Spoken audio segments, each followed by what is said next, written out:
eu quero que você abra a sua Bíblia hoje no Evangelho de Lucas, no capítulo 15. Evangelho de Lucas, no capítulo 15. Nós vamos falar hoje da parábola do filho pródigo. Quem conhece a parábola do filho pródigo? Faz um sinal assim com a mão. A maioria, né? É a parábola mais conhecida. É a parábola mais famosa, mais popular, digamos assim, entre os cristãos. E parábolas, queridos, era uma forma de contar histórias, transformando questões complexas da vida em analogias, usando elementos do cotidiano para que as pessoas pudessem entender. E Jesus contava as parábolas, e aqui no capítulo 15 nós estamos diante, vamos chamar assim, do achados e perdidos da Bíblia. A gente está aqui no capítulo 15 com a parábola da ovelha perdida, a parábola da moeda perdida e a parábola do filho perdido. Vamos ler juntos? Amém? Lucas, capítulo 15, versículo 11 vai nos dizer assim: Jesus continuou: um homem tinha 2 filhos. O mais novo disse ao pai: Pai, quero a minha parte da herança. Assim ele repartiu sua propriedade entre eles. Não muito tempo depois, o filho mais novo reuniu tudo o que tinha e foi para uma região distante. E lá desperdiçou os seus bens vivendo irresponsavelmente. Depois de ter gasto tudo, houve uma grande fome em toda aquela região e ele começou a passar necessidade. Por isso, foi empregar-se com um dos cidadãos daquela região, que o mandou para o seu campo a fim de cuidar de porcos. Ele desejava encher o estômago com as vagens de alfarrobeira que os porcos comiam, mas ninguém lhe dava nada. Caindo em si, ele disse: quantos empregados de meu pai têm comida de sobra, e eu aqui morrendo de fome? Eu me porei a caminho e voltarei para meu pai e lhe direi: Pai, pequei contra o céu e contra ti. Não sou mais digno de ser chamado teu filho. Trata-me como um dos teus empregados. A seguir levantou-se e foi para seu pai. Estando ainda longe, seu pai o viu e, cheio de compaixão, correu para seu filho e o abraçou e beijou. O filho disse: Pai, pequei contra o céu e contra ti, não sou mais digno de ser chamado teu filho. Mas o pai disse aos seus servos: depressa, tragam a melhor roupa e vistam nele. Coloquem um anel em seu dedo e calçados em seus pés. Tragam um novilho gordo e matem-no. Vamos fazer uma festa e nos alegrarmos. Pois este meu filho estava morto e voltou à vida, estava perdido e foi achado. E começaram a festejar o seu regresso. Enquanto isso, o filho mais velho estava no campo. Quando se aproximou da casa, ouviu a música e a dança. Então chamou um dos seus servos e perguntou-lhe o que estava acontecendo. Este lhe respondeu: seu irmão voltou e seu pai matou um novilho gordo porque o recebeu de volta são e salvo. O filho mais velho encheu-se de ira e não quis mais entrar. Então seu pai saiu e insistiu com ele.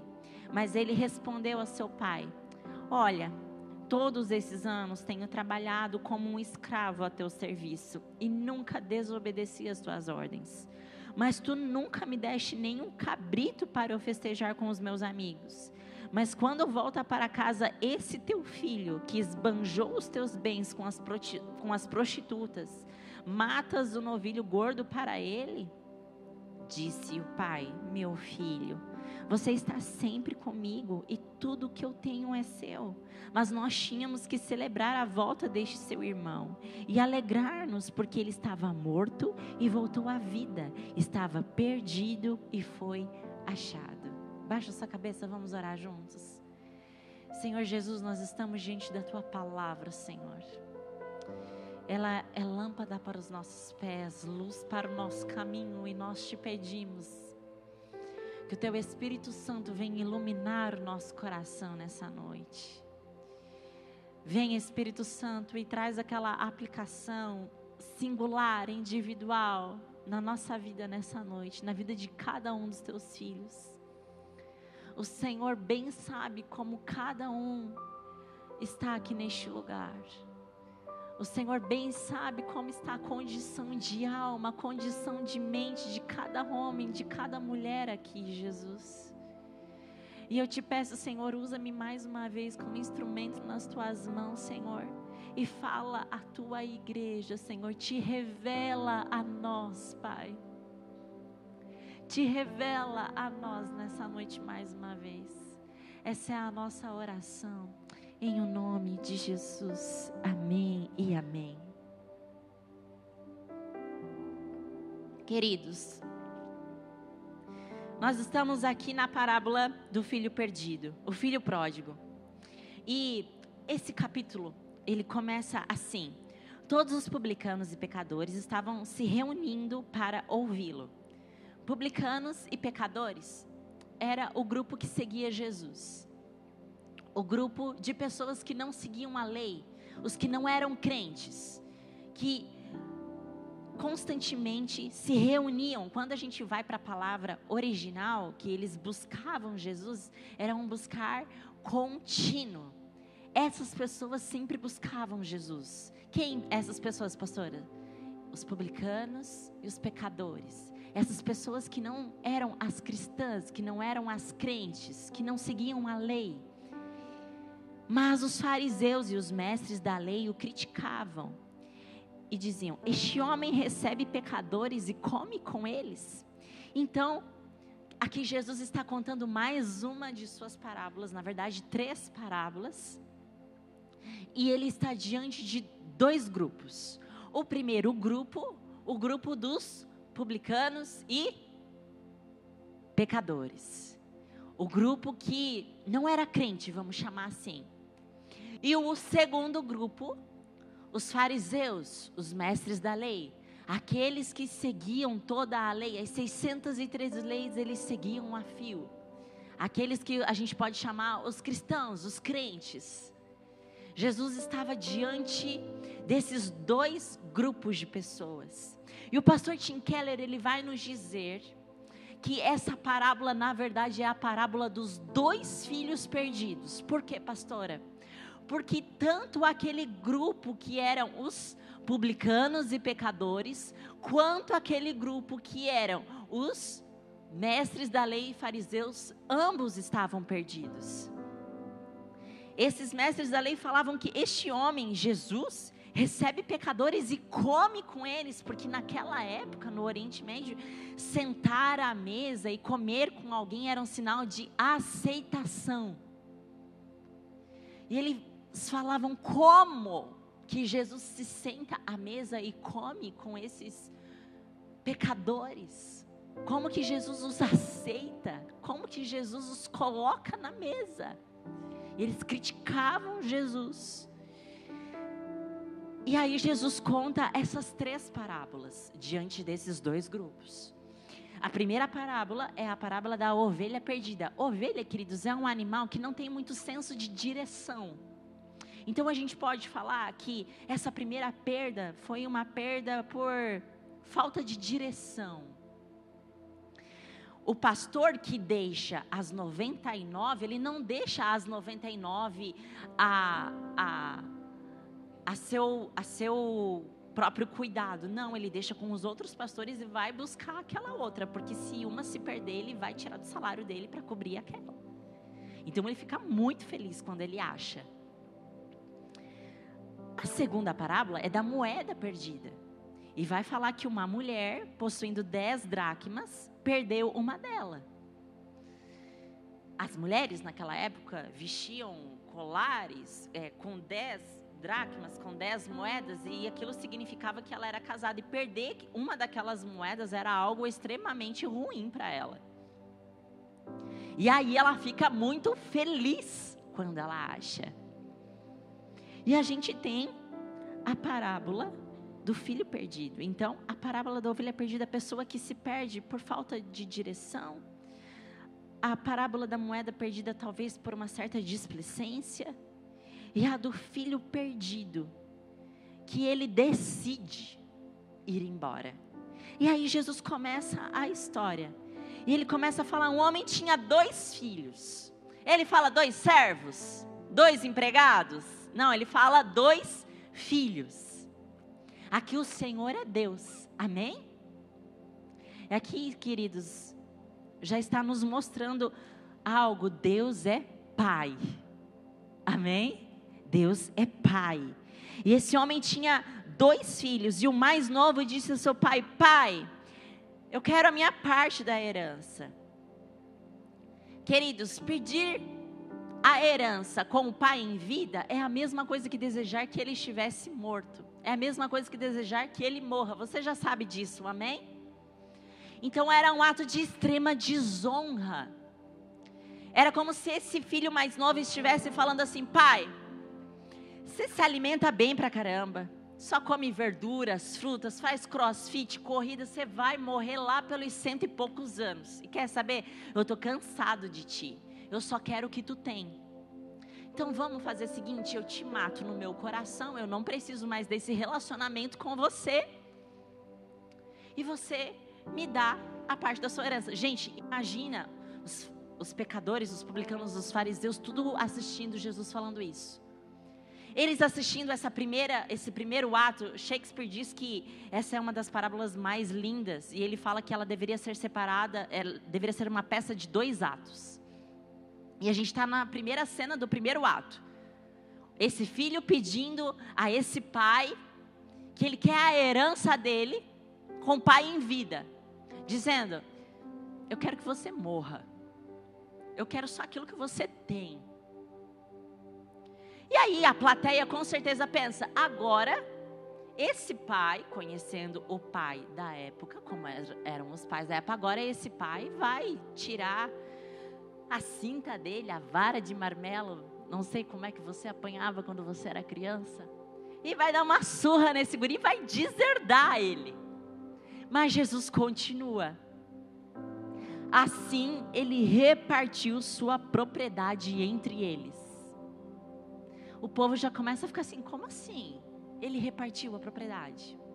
Gente, a relação da terra naquela época era diferente de como a gente tem a relação agora. Existem poemas antigos que vão falar que o homem pertencia à terra, ou seja, a terra era uma questão de identidade. O pai, ao precisar vender as suas terras para poder dar parte da herança do seu filho, ele estava se despedaçando, se desfazendo de si mesmo. Sem falar na desonra, porque ele perdendo terras, perdendo parte do que ele tinha, o seu status social diminui. Vocês estão comigo? Amém? E a plateia fica, eu não acredito que esse pai fez isso. Esse pai é diferente. Esse pai não é o mesmo pai que a gente conhece. Então esse pai, ele reparte a sua propriedade entre eles. E não muito tempo depois, segue no versículo 13, o filho mais novo reúne tudo que tinha e vai para uma região bem distante, porque esse era o propósito dele. Ele não queria nada com o pai, ele não queria relacionamento com o pai. Ele queria o que o pai tinha. E lá ele desperdiçou todos os seus bens, vivendo irresponsavelmente. Ele vai para a balada, ele gasta com mulher, ele paga tudo para os amigos. Imagina aquela pessoa que ganhou na Mega Sena e pega a herança e sai gastando tudo.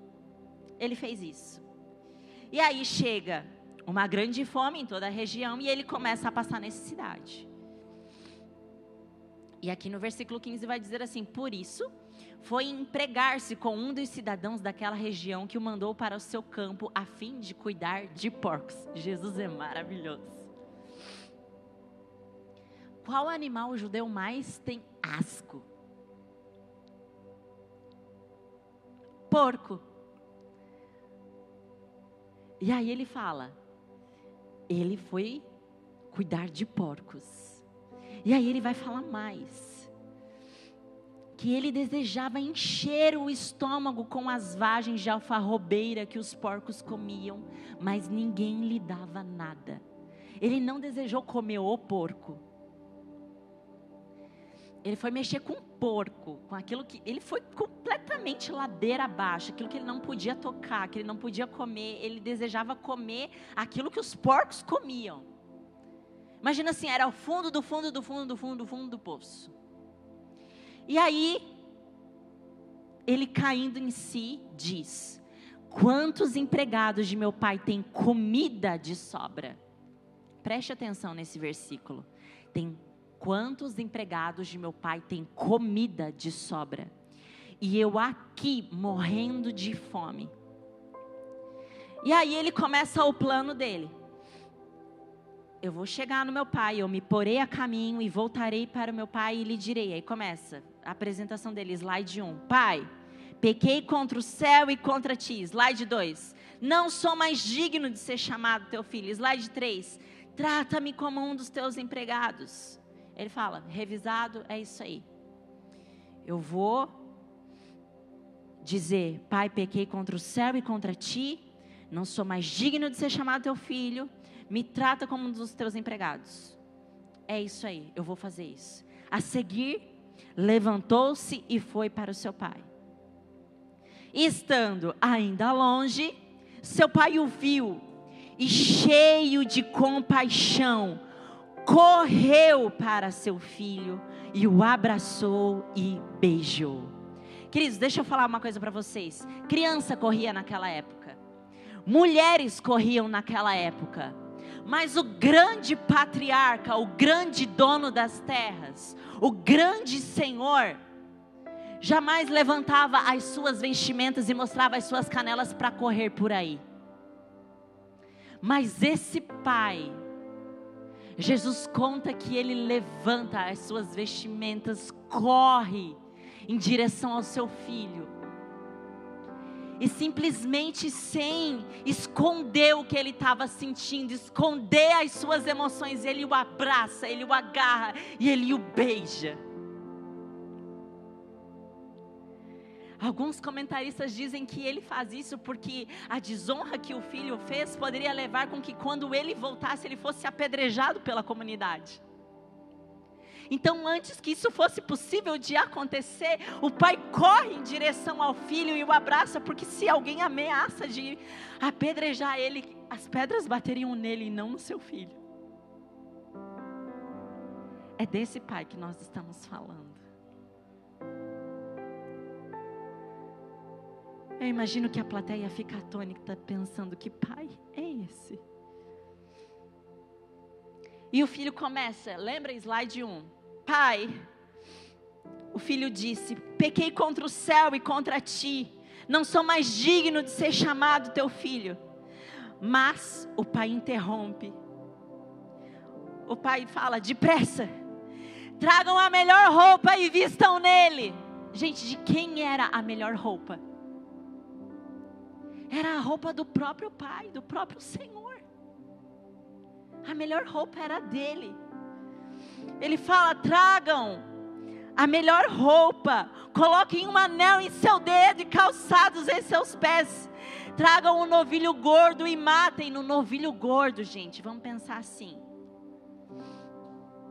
Naquela época, não tinha carne à vontade. A carne estava cara, tipo hoje. Não tinha carne em todas as refeições. E o novilho da engorda, o novilho gordo, vamos dizer que era a picanha premium. Era o entrecô dos entrecôs, entendeu? Pegou a referência? Entrecô é melhor que picanha. Aquela carne do novilho gordo era somente usada para grandes festas, grandes eventos.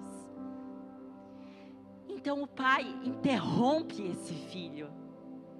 É como se ele dissesse assim, ó, para. Pode parar com o processo da humilhação aí? Vem cá. veste as minhas roupas de honra. Recebe um anel de volta, porque você está sendo reintegrado à família de novo. Você está sendo aceito de novo, e você não precisa se humilhar. Você só precisa aqui, ó, vem cá para o meu abraço. O filho estava ali, pensando em tudo que ele ia falar, e imagina a cara desse filho, tipo, como é que é? Mata um novilho gordo, vamos fazer uma festa e alegrar-nos, pois este meu filho estava morto e voltou à vida, estava perdido e foi achado, e começaram a festejar o seu regresso. Então, queridos, rolou a festa do bairro, entendeu? Rolou uma grande festa. Sabe aquelas festas que só acontecem em ocasiões muito importantes? Aconteceu esse tipo de festa.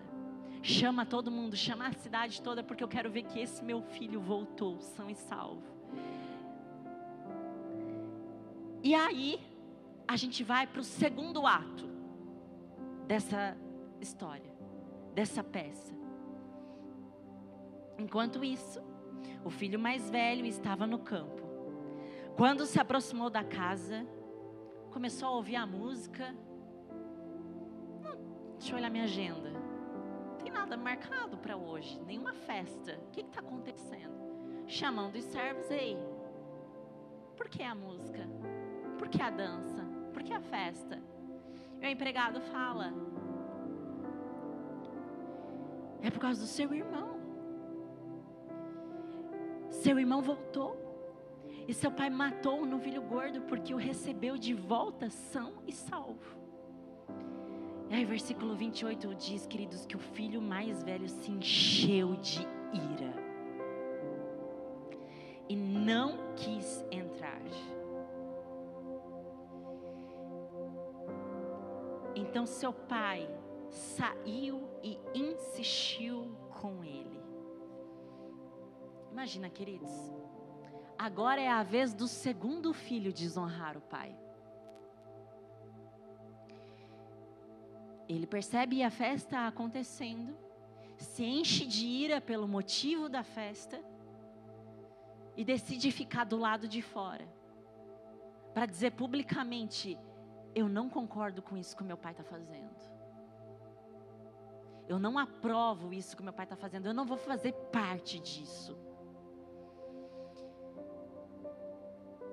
E aí, com certeza, os espectadores, os fariseus, os publicanos, não, agora ele tira a vara. Quem esse filho pensa que é? Para não participar da festa do pai e ainda fazer isso publicamente? Mas a palavra fala que seu pai sai da festa. Aquele grande senhor, o patriarca, respeitadíssimo, sai do seu lugar de honra na mesa, passa por todo mundo deve estar olhando, o que ele está fazendo? Ele vai lá até o filho que está emburradíssimo, com um bico, com um beiço desse tamanho, do lado de fora, e fala, e insiste, filho, vamos, entra. Mas aí o versículo 29 diz que ele respondeu ao seu pai, olha, esse olha, queridos, é tipo assim, escuta aqui, todos esses anos eu tenho trabalhado como escravo ao teu serviço e nunca desobedeci as tuas ordens, mas tu nunca me deste nenhum cabrito para eu festejar com os meus amigos. Mas quando volta para casa esse teu filho que esbanjou os teus bens com as prostitutas, matas um novilho gordo para ele. Esse filho está pensando assim, escuta aqui, pai. Desonrando seu pai. É como se ele dissesse assim, o senhor não acha que tinha que ter me consultado para fazer isso antes? Entenda a ira desse filho, queridos. Além de tudo que o mais novo fez, quando ele sabe que o pai recebe de volta esse filho, ele se torna de novo o quê? Herdeiro novamente. na tradição, o filho mais velho recebia um quinhão dobrado em relação aos mais novos. Então, se esse pai tinha 2 filhos, a herança seria repartida em 3 partes. E esse filho mais velho ficaria com 2 partes e o filho mais novo com 1 parte. Estão comigo, amém? Então esse filho se enche de ira porque, poxa, meu pai já dividiu os bens, a gente já está mais pobre por causa de ter dado a parte dele. Agora você vai dividir de novo?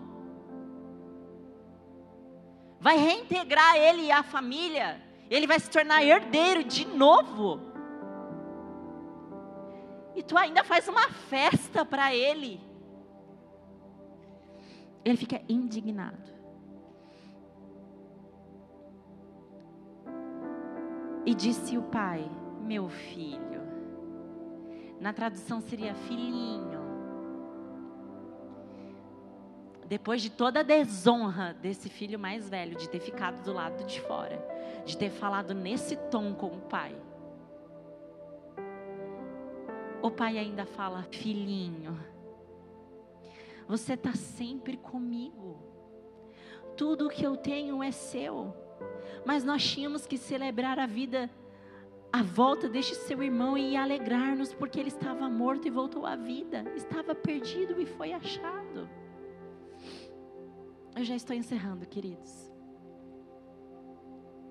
O pastor Tim Keller vai falar, queridos, que esses 2 filhos estavam perdidos. E essa parábola, ela nos redefine algumas coisas de quem é esse pai. Esse pai não é um pai comum, amém? Esse filho, ele descobre que na casa do pai não tem só comida de sobra, mas tem graça de sobra. Perceba que a gente leu que esse filho, quando cai em si, ele fala: quantos empregados de meu pai têm comida de sobra? Ele não fala: poxa, eu sinto falta do meu pai. Poxa, eu queria o abraço do meu pai. Poxa, eu queria a presença do meu pai. Ele queria novamente aquilo que o pai tinha para ofertar. E mesmo assim o pai o recebe de volta. O pastor Tim Keller vai dizer, queridos, que ambos filhos estavam perdidos. Tanto o filho mais novo, que simbolizava o primeiro grupo, lembram? Publicanos e pecadores. Quanto o segundo grupo, representado pelo filho mais velho, os mestres da lei e fariseus, representado por esse filho mais velho, que achavam que pela sua autojustiça eram merecedores daquilo que Deus dava a eles. Esse filho mais velho está falando tipo assim: pai, eu obedeci tudo, então eu merecia. Sabe, queridos, o coração dos 2 filhos é o mesmo. Ambos estão ali pelo que o pai tem nas suas mãos. O primeiro resolve isso pedindo parte da herança, indo embora, curtir a vida. E esse fica muito claro, porque é muito fácil a gente perceber os nossos pecados quando a gente faz o tipo de coisa que o filho mais novo faz. É muito fácil perceber que a gente está pecando quando a gente faz esse tipo de coisa. Mas agora é muito mais difícil, veja, perceber que nós estamos pecando quando nós temos a postura do filho mais velho. Quando nós estamos dentro dessa casa, domingo após domingo, quarta após quarta, e nós falamos: Deus, eu não mereço estar passando por isso. Deus, por que o Senhor não fez assim? Eu te obedeço. Olha tudo que eu estou fazendo. Eu faço tudo. Porque o coração do filho mais velho também não quer um relacionamento com o pai. Ele cumpre todas as leis, ele cumpre todas as coisas, todas as ordenanças, não por amor ao pai, mas porque ele quer ter aquilo que o pai dá. Ele não obedece por amor. Ele obedece porque ele acha que se ele obedecer, ele vai ter aquilo que ele quer.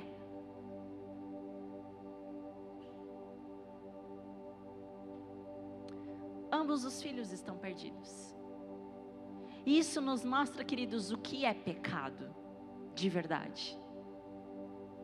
O pecado sempre será amar qualquer outra coisa mais do que o nosso Senhor, mais do que o nosso Deus.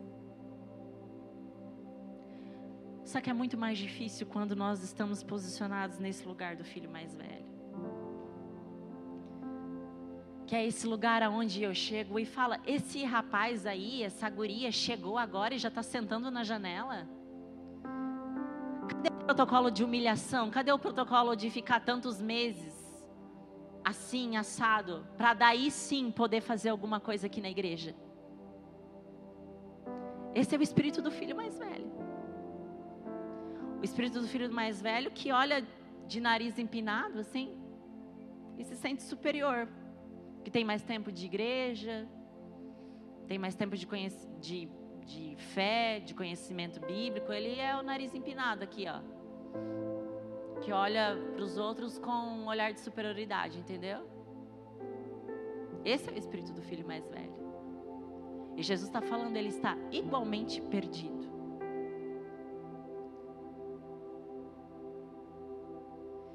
Pecar é querer aquilo que Deus dá, em vez de querer a sua presença. Os dois filhos queriam aquilo que o pai tinha. E sabe, diferente das outras, né? A ovelha perdida, que o pastor a encontra e há muita felicidade. A mulher que encontra a moeda e há muita felicidade, o público está aqui, meu Deus, como é que termina essa história? A família se reúne na mesa feliz, canta, essa família é muito unida. Esses dois filhos, eles fazem as pazes, viram irmãos novamente, de coração, de alma. Qual que é o final dessa história? Eu imagino, se eu estivesse na frente de Jesus, eu ia estar aqui, ó, tipo, e aí, como é que é o final? E acaba aí. Acaba aí, porque a direção, queridos, da pergunta de você vai entrar na festa ou não, era para o segundo grupo. Jesus fala, olha, os pecadores estão entrando na frente de vocês. Prostitutas, cobradores de impostos, estão entrando no céu antes de vocês. Vocês vão ficar do lado de fora ou vocês vão entrar na festa? Vocês estão comigo? Termina aí. Mas nós tínhamos que celebrar a volta deste seu irmão e alegrar-nos porque ele estava morto e voltou à vida, estava perdido e foi achado. Ah, queridos, quem nós somos? O filho mais novo, que quer fazer igual Salomão, ir para fora, curtir tudo, achar que isso preenche. Ou o filho mais velho que está aqui dentro, seguindo todas as regras, mas está fazendo isso porque acha que se fizer isso, o Senhor vai continuar com a sua mão estendida, abençoando, e assim você não vai passar por nenhuma necessidade, assim você não vai passar por nenhum perrengue, assim você não vai passar por nenhuma luta. Que o Senhor vai te dar vitória, e amém, o nosso Deus é um Deus de vitória. Mas a maior vitória, queridos, é aquilo que nós já recebemos, é Jesus em nós. Essa é a nossa maior vitória, esse é o nosso maior presente. E sabe, filhos maduros São filhos que celebram mais a presença do que os presentes.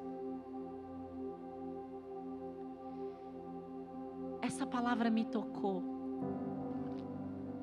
porque eu perguntava ao Senhor e Jesus, como eu faço, Senhor, para amar a Ti acima de todas as coisas? Como eu faço para Te ter sempre como meu amor maior? E aí, queridos, a gente lembra da festa.